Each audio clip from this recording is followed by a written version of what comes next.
Hello, I'm Kats, and welcome back to the free-to-play review. So today's topic is going to be the latest iteration of the Hero's Path, specifically the Frosted Path, launching just at the beginning of the year 2026. So happy new year to all of you watching, and hopefully you had a great 2025, and I'm wishing you an excellent 2026. I'm not much of a New Year's resolution type of person, but if you are such the type, then let me know what your resolution for this year 2026 is in the comment section down below. Now, to the task at hand, the Frosted Path. It is a combination of champion training, which we love to see because it's the most accessible form of these types of events, but it's of course alongside a summon rush, so meaning that you can pull some shards, go for some of the champions, potentially go for some of the champions in the progressive chance events, a lot of Christmas themed champions, by the way, and you can try and press your luck. And of course, the ultimate reward from this path is the 5-star perfect souls for either, or I guess you go for both, but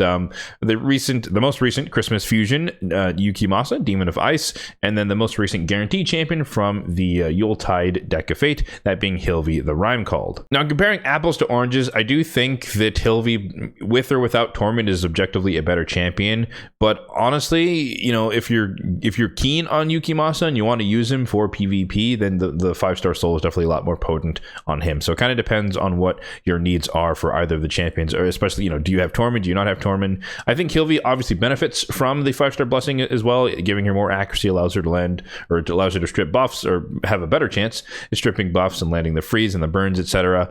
But I don't think having her with a soul is mandatory for her to work or function with Torment if you run them together or by herself. But in any case, that's up to you and your discretion which one you value more, if either at all. Now, what's cool about this path is it is pretty straightforward. We do start off with one key. That's why there is only one key that you can obtain from the path itself, so that is nice. And you can see there that either one of the keys, or either one of the paths requires either the original key, or if you want to do both paths, then you're going to need the extra key. We'll come back to that a bit later in terms of the costs. But essentially, you can just progress through either the left hand or the right hand side, and then go through each of the legendary tomes to get yourself the soul, if that is your goal. But the thing I want to highlight the most is that if you're not really that keen on the champion souls at all, then you can get yourself a relatively cheap legendary tome, and or arguably both of the legendary tomes, because they are on the exact same platform here in terms of the path. So you can go for both tomes simultaneously. You don't have to go through the souls, unfortunately, like you would have to for the mythical tomes. So in this case, I'm not even going to bother talking to you about the cost of the mythical tomes, because you'd have to go through one or the other of the souls to get all the way down here, and that's really, really expensive for a mythical tome by comparison to where the legendary tomes are. So with that in mind, the legendary tome, in order to get down there, either you just go down the left hand or the right hand side, doesn't really matter which. Either way, it's going to cost you 25,250 points to get yourself one of the legendary tomes, so relatively cheap, again, considering the fact that you can do a decent amount of champion training over the course of the 4 days that the path is going to be live. If you then want to invest in getting one or the other soul, then you add 50,000 to that for a grand total of 75,250 points. So relatively, or much more expensive by comparison, but still in the realm of relatively affordable for a 5-star perfect soul, if that is what you want from the path. If you did want to get both of the souls for whatever reason, then you'd also have to come down and get one of the souls, but then you'd have to come down the center path. Thankfully, no matter which path you took at the top, the left or the right hand side, you're still on the same level here. And so you go through the Chaos Ore, you get the key, you go get the other legendary tome, and then you add the extra soul, and that would cost you a grand total of 142,250 points. So that is definitely expensive, and again, I don't recommend doing that unless you really, really have a need or a purpose for both of the 5-star perfect souls, and you're not willing to wait or get them or obtain them from the soul merchant slowly over time. Now, as always, I do have these numbers also detailed in the spreadsheet, which will be linked in the description box down below. Specifically, we're looking at the Hero's Path Calculator tab. There are multiple tabs in the spreadsheet, so just be forewarned that we are in the Hero's Path Calculator tab. And the most applicable sections of this are the champion training aspect here down in the center, where we have a bunch of different values for each of the different tiers of chickens. And we have two ways to look at it, either per capita, meaning the amount of points you should get by making each tier of chicken and or a 6-star champion,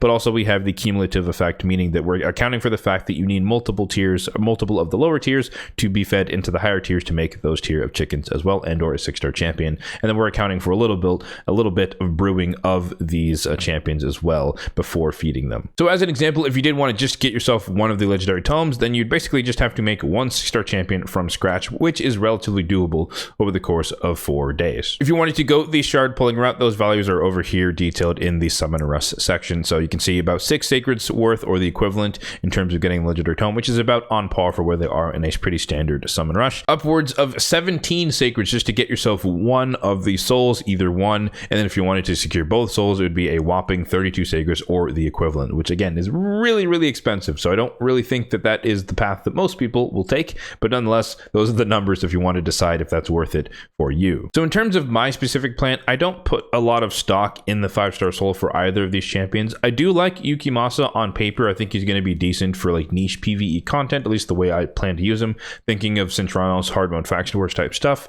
But I have absolutely no plans in the near term to put books into him. I'll build him, I'll ascend him, etc. But having the 5-star soul is not really quintessential to his being able to land block extra skills and or the freeze in PvE content. It would help him stat wise, help his damage, but honestly I just need him for a little bit of extra, or I want to use him for a little bit of extra control, and the 5-star soul is not really necessary in order to pull that off. In a similar vein, Hilvi, for me, I know a lot of people want to run her in PvP, but for me she's just going to be exclusively a PvE champion alongside Tormund, so just having a lot of extra potential for him to pop off and do damage and control between the two of them. And so again, same logic as Yukimasa. I don't really need the 5-star soul to do that. I can just build her up with decent gear and thus get her stats that way. So it's not worth the trade of doing a buttload more champion training or pulling some shards in order to get these 5-star souls. That's just not worth it for me as an individual, but that could be different for you in your case. So with all that said, what is my goal for this path? You can see I've already done a decent amount of points, or gotten a decent amount of points, 11,000 so far.